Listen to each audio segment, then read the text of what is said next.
13, with the star of Paramount Pictures, Alan Ladd, as Dan Holliday.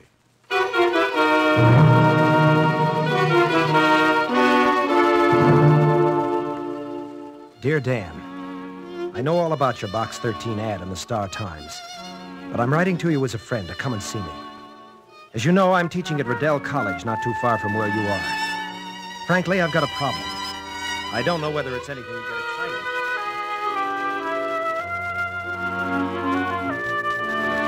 Excited about it or not. Matter of fact, it's sort of personal. But, well, will you come to see me? Bob Lanham. Yeah, it was a personal problem, all right, at first. Then the whole thing got tangled around. Up to my neck.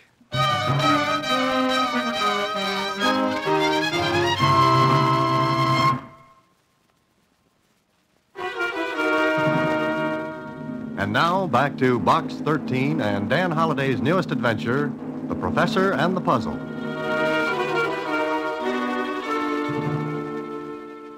Maybe it'll be a kind of a vacation for you, Mr. Holliday. Could be, Susie, but somehow I have a habit of running into trouble, or it runs into me. Well, why don't you be careful then? Oh, now, who has fun that way? Remember that old saying, never trouble until it... Oh, no, that's wrong. It's never trouble until you... No, it's... Tell you what, Susie. You keep working on it. I'll be back in, say a week.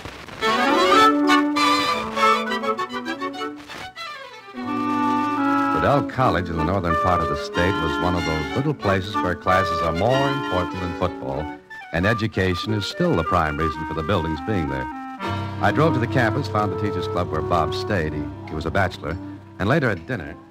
I don't know, Dan. Maybe all this is silly, but... Well, I thought perhaps you could help. Well, I can't unless I know what's troubling you. Well, I was engaged to be married. Was? Who changed whose mind? Evelyn. I mean, she changed hers. Oh, I'm sorry, Bob. What happened? Well, I don't know, Dan. Everything was fine for a while, and then, poof, it's all off. And you don't know why? No. Well, did you say something? Do anything? Not that I know of, but... But what, Bob? Listen, let's forget it. I almost sent you a wire telling you to forget my letter. But you didn't. Which means you've got something else on your mind. Want to spill it?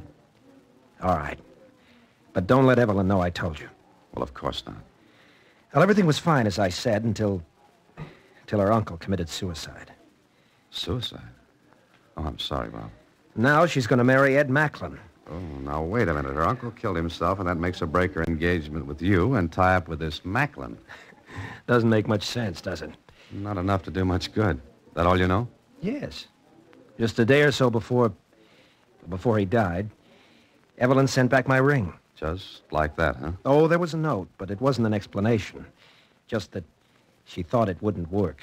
No hint of that before Uncle's death? None, Dan. Absolutely none. That's what's got me stumped. But I could understand it if it wasn't Ed Macklin. He's lots older than she is. Why, it was a kind of a joke between us that he... Who is Ed Macklin? Well, he was her uncle's assistant. Assistant? I'm making this as clear as a mud puddle. But Evelyn's uncle, Professor Gardner, was professor of mineralogy. Macklin was his laboratory assistant. Oh. And that's all I know. You sure? Well, of course. All right, now the $64 question. Why did Professor Gardner kill himself? Dan, believe me when I tell you he didn't have a reason in the world. Not a single reason.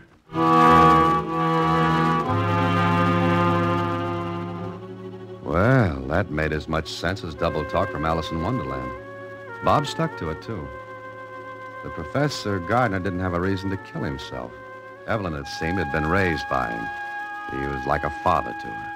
He was respected, well-liked, famous in a small way for his pamphlets and articles. And I got an explanation of his specialty later from Bob in his rooms. He was a crystallographer, Dan. That means he studied the crystallization of minerals. You see, each mineral has its own particular crystalline formation. Salt, for example, that's common table salt, crystallizes in a particular way. Galena, we used to call it the crystal in the old radio sets, you remember? That has another form of crystallization. Well, Professor Gardner was an expert. Well, was he working too hard? I don't think so. It was never work for him. Oh, I see. Well, what do I do now? I don't know. I thought maybe you could... Well, I guess it's hopeless. Look, Bob, is it certain that Professor Gardner killed himself? What do you mean? Well, you said there was no reason for suicide. There wasn't. Would anyone have wanted to kill him? No. You're sure, Bob? I said no. Everybody liked him. Maybe somebody didn't. I didn't know of anyone. And suddenly Evelyn breaks off her engagement with you just after her Now, uncle... look, Dan, I'm sorry I got you up here. I guess I was stupid to write to you. Go back and forget the whole thing. You're afraid Evelyn's involved. I'm not. That's what's in the back of your mind, but you're afraid to say so. I said I'm not. Okay, Bob. Still want me to go back? Well? No. No, you find out what you can, Dan. Without getting anyone in trouble. Trouble has a bad habit of popping up. I don't want it to. But you still want me to stay? I guess so. All right. But get this straight, Bob. I am not a detective. What do you mean by that? If I find anything fishy about this, I'll have to call the police. They've already been in. All right. I'll start from here.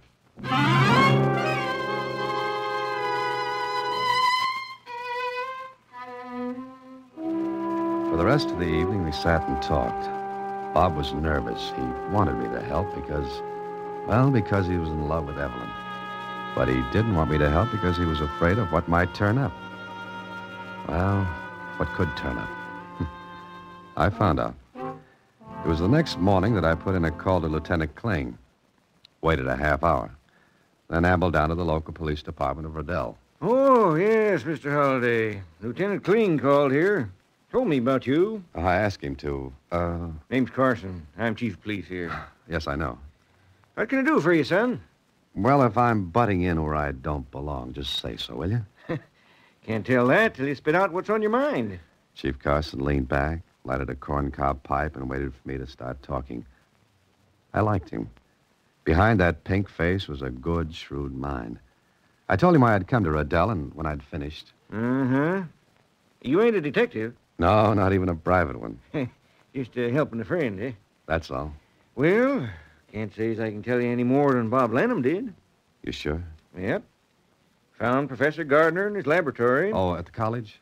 No, he had a little workshop back of his house. He was sitting at his table there, his own gun in his hand. Shot himself through the heart. Oh? Something sound odd to you, son? Yes, a man doesn't usually kill himself that way. That's right. Usually in the head. But that's the way it was, huh? Mm-hmm. Tell me, are you satisfied with the case, Chief Carson? Gotta be, son. Which means you're not. Now, look here, son. I'm only a small-town policeman, but I do my work the best I can. Yes, I know. And the thing that's puzzling you is, why should Professor Gardner have killed himself? Uh-huh. Or, if he didn't, who else would have? And there's no one else. Nobody stood to gain nothing. Wasn't a rich man. His niece? Nope, I'm sure she didn't. What about Ed Macklin? Nothing to gain. Got it marked down as suicide, son. Just as dead end as a blind rabbit burrow.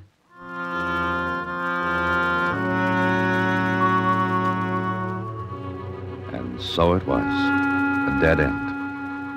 I didn't press Chief Carson any further. He was shrewd enough to look for clues, and there just weren't any. I went back to Bob's rooms and stopped outside the door.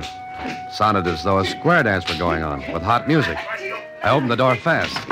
All right, break it up. Come on, break it up. Bob, stop. Bob, get back now. Try it again, Lanham, and I'll turn it. Dan, get out of the way. Now, cut it out. Oh, let him come on. Get out of here, Macklin. For now, sure. But try to see Evelyn once more, and I'll beat your head in, that's all. He's a little bigger than you are, Bob. All around. I'll kill him.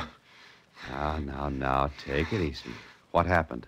Well, I tried to see Evelyn this afternoon. She wouldn't talk to me. Macklin came in a couple of minutes ago, and, well, you saw what was happening. Yeah, I did. It's a nice eye you've got there. Shut up. Oh, now, look, remember me? I'm sorry, Dan. Okay. So that's Macklin. Uh-huh. Sit down, Bob. I don't want to sit down. Sit down. All right. Now, that's better. Now, How far do you think you're going to get by running into his fist? Now, listen, Dan, I've got to see Evelyn. I've got to find out what's going on. All right, maybe we will. Why is Macklin afraid to let you talk to Evelyn? I don't know, Dan. I take it he's, well, to use an old-fashioned word, a rival. I never thought so.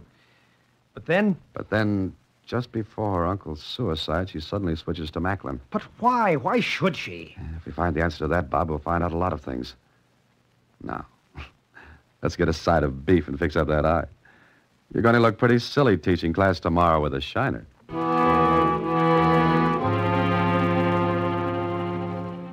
But he didn't look silly in class. You see, he never got there. The next morning, I was pulled out of a nice deep sleep by nobody home. Oh.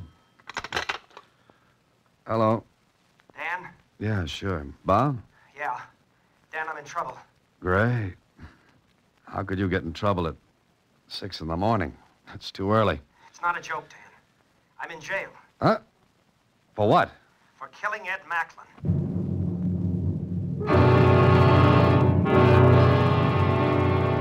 Of course I didn't kill him. I believe you, but look, haven't you got any alibi at all for last night? No. When you left me, I went for a walk to think things over. Oh, fine. Everybody goes for walks when somebody gets killed. What time was Macklin killed? Just about the time I was out for that walk. Morning, Holiday. Nice day. Oh, hello, Chief. You want some breakfast, son? No, nothing. Well, you got to eat, son. Got some ham and eggs. Nothing, I said. Bring it, Chief. He'll eat it. Uh-huh. You want anything? Meaning me? Yeah. Okay, thanks. Oh, not at all. Looks bad, don't it? Yeah. Why did you arrest Bob? Well, you ought to know, son. You saw the fight they was having. One of the teachers living next door to Bob here heard it. And... Oh? Yeah. Well, looks like you've got a motive, Chief. Uh-huh. Macklin takes his girl. They get in a fight. I didn't kill him. Now, I want to believe that, but... Chief, I'd like to talk to Bob if I can. Huh?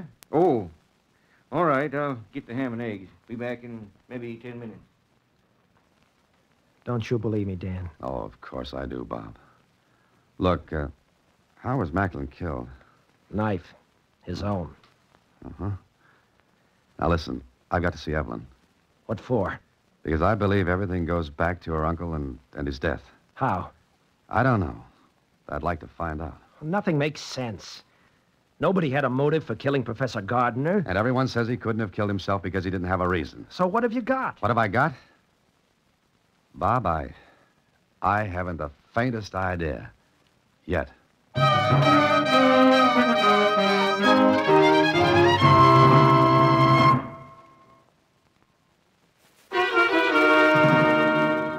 And now back to The Professor and the Puzzle, another Box 13 adventure with Alan Ladd as Dan Holliday. I didn't have a thing. Not a thing to go on. Bob was in a spot, but a good one. He had motive, opportunity. Yet I didn't think he'd kill. I believed he couldn't. And I kept thinking that Professor Gardner's suicide had something to do with Macklin's murder. But how? A harmless professor kills himself. His niece suddenly breaks off her engagement and switches to another man, and that man is killed, and who gets the brass ring on this merry-go-round? Well, it was about time to see Miss Evelyn Gardner. I found the address, drove there, and... No one answered the door, but I heard someone in the back. So I walked around the side of the house, and putting some papers into an incinerator was a girl of maybe 24, 25. She seemed to be in a hurry, anxious to get it over with. Then she turned when she heard my steps. Oh, who are you? Oh, I'm sorry. My name's Dan Holliday. Oh, yes, I've heard Bob speak of you. Oh, go ahead. Finish what you were doing. Well, I haven't got a match. I wanted to burn this rubbish. Oh. Here's a match. I'll light it for you. Oh, no, I can do it. Oh, it's no trouble. I said I'd do it. Well, all right. Here's the match. Thank you. Whatever she was burning, she was anxious to get it over with. But she was a little nervous, and the match went out. Oh, please, have you another match? no, I'm sorry. I'm afraid that was the last one I had. Well, I'll have to get some. Will you come into the house? Oh, thank you. Did Bob come with you, Mr. Holliday? Bob? Haven't you heard? Heard? Heard what? No one's told you? Told me what? What are you talking about? Bob's been arrested for the murder of Ed Macklin. Oh, no. No, he didn't. How do you know? Oh, we've got to see him. That might help, but how can you be sure Bob didn't do it? Oh, he couldn't have. Then who did? I don't know. I don't know, but it wasn't Bob. It has something to do with your uncle's death, doesn't it? No, nothing. How could there be a connection? I'm asking you. I'm going to Bob. I've got to see him. She was gone. I watched her drive away, then I hurried back to the incinerator. It was stuffed with papers. I dragged them out. Newspapers, wrapping paper, and then a little sheaf of receipts. Registered mail receipts for parcel post packages. And the signature of the sender was M.A. Gardner. Professor Martin A. Gardner. Now, why was Evelyn burning these? I looked a little longer and found something else. A carbon copy of a letter. It was partially torn, and all I could read of it was, "And this is the last job. Because it's the biggest, I want more than my usual fee. If I don't get it, you'll never get the finished products." And it was signed with the initials M.A.G. Martin A. Gardner. Okay, so I had a lead. But where would it get me? I found out. I didn't go back to the jail because I wanted to look a little longer at those papers I'd found. There was also a bank book, and the deposits totaled over $12,000. But it was in the name of Samuel Stoner. The bank was in the city, not in Riddell. Back in my hotel, I was trying to figure this out when...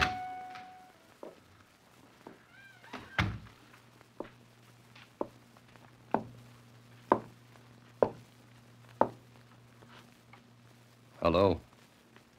You know, that thing's liable to go off. Yeah, it could. Mind if I sit down? I wasn't expecting company. I'll sit down anyway. Okay. Now that you're rested, goodbye. In a hurry? That's right. Not so fast, sweetheart. Stay sitting. That's better. What do you want? What you've got right there. These? That's right. Push them across the table. Keep your hands on top. Scared? Not at all. Now, light a fire in that grate. It's awfully warm, don't you think? It could get hotter. Go ahead. Light a fire in that grate and step on it. Oh, we're going to toast marshmallows, are we? Could be. Now, put some paper on it. Oh, pardon me. You don't have a log with you, do you? I'll bring one the next time. Now, throw that stuff on the fire. All of it. But I haven't looked it over yet. Throw it on. Well, what could I do? I threw all the stuff on the fire, watched it burn away. My company did, too. Watched it burn, I mean. He was a cool cookie. Then... Pretty, isn't it? I used to sit in front of a fireplace and read when I was a kid. But you didn't get to be president. No, that's true. Poke it up a little. See that it's all burned. It is? Good. Now I'm going. Oh, I was hoping you'd stay for dinner. We could put up a spit and roast a chicken. Oh, I almost forgot. You're to stop nosing around. Well, I guess I have to, with that stuff burned. That was the idea. Yes, I suppose you'd have killed me as you killed Macklin. A shot in the dark, but it hit. His face, not so bad before, got twisted up. His fingers tightened on the trigger of his gun, but then he smiled. You'll have to prove it. And something tells me you'll never see me again. So long. Okay. Maybe the things were burned, but I remember one thing. An address. The address on the registered mail receipts where Gardner had sent the packages. And there was the name Samuel Stoner. Something told me Stoner and Gardner were the same and that bank account was his. But why? Why was he paid that much money? What was he doing? Well, there was only one way to find out. Go into the city and go to the address written on those receipts. I drove into the city. The address was an office building. And there were 50 firms doing business in that building. I looked at the directory in the lobby. No good. How could I visit 50 places and get right answers? Then I saw him. The man who made me burn the papers. He went into the building. He didn't see me. I tailed him. Watched him get into an elevator. I got close enough to hear him say, 7, please. 7th floor. There were other people in the elevator. Chances are it'd make a lot of stops before it got to 7. Okay, the steps for holiday.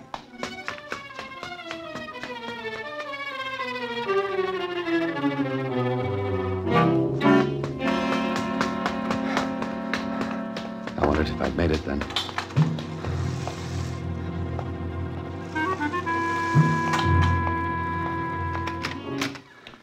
He went into an office that had no name on the door. I waited, and then...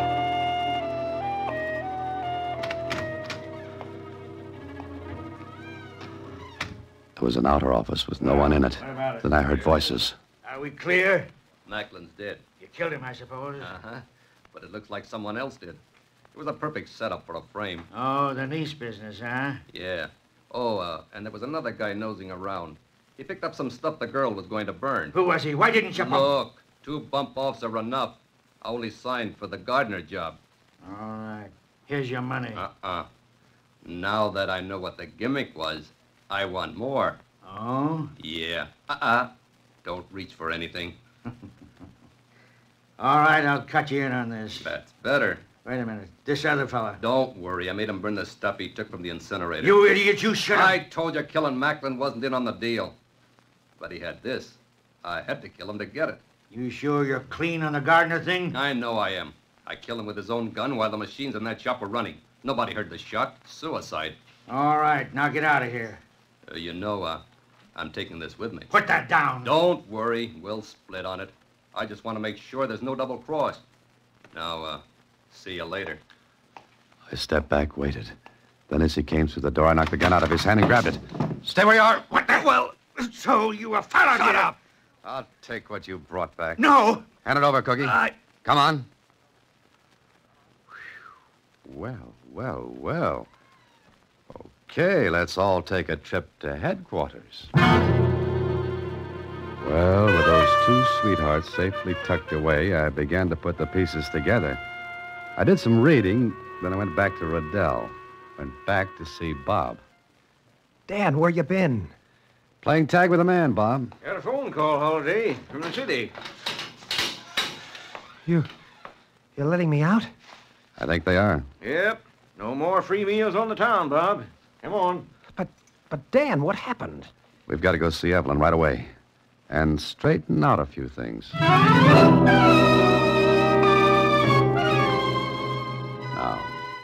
sit down. Both of you. Evelyn, Yes? I think I know the whole thing. Yes, I guess you do. What's everyone talking about? Why was I let out of jail? Because you didn't kill Macklin. And Professor Gardner didn't commit suicide. He didn't? Well, how do you know? He was killed. Look, Evelyn, Bob would have been convicted of Macklin's murder if I hadn't... Well, Bob, Professor Gardner was doing illicit diamond cutting. What? Yes, he had a perfect setup for it. The shop where he worked cutting and polishing his mineral specimens. The stolen diamonds were sent to him. He recut and polished them so they could be offered for sale. Isn't that right, Evelyn? Yes. But Macklin. I think you'd better tell him, Evelyn. Ed Macklin found out. Then my uncle was killed, and Macklin knew why. You mean he threatened to expose your uncle if you didn't marry him? Yes. He wasn't sure until after Uncle Martin was killed. Killed by a hired killer. Hired by the man who was sending the diamonds to be recut. Professor Gardner was going to quit, but he received one last diamond. The biggest. He wanted more than his usual fee, or he would keep the diamond. But Evelyn, how does she come into it? Well, naturally, Evelyn wanted to protect her uncle's name, but Macklin's death prevented it. You see, Macklin found the big stone, and he was killed because he did.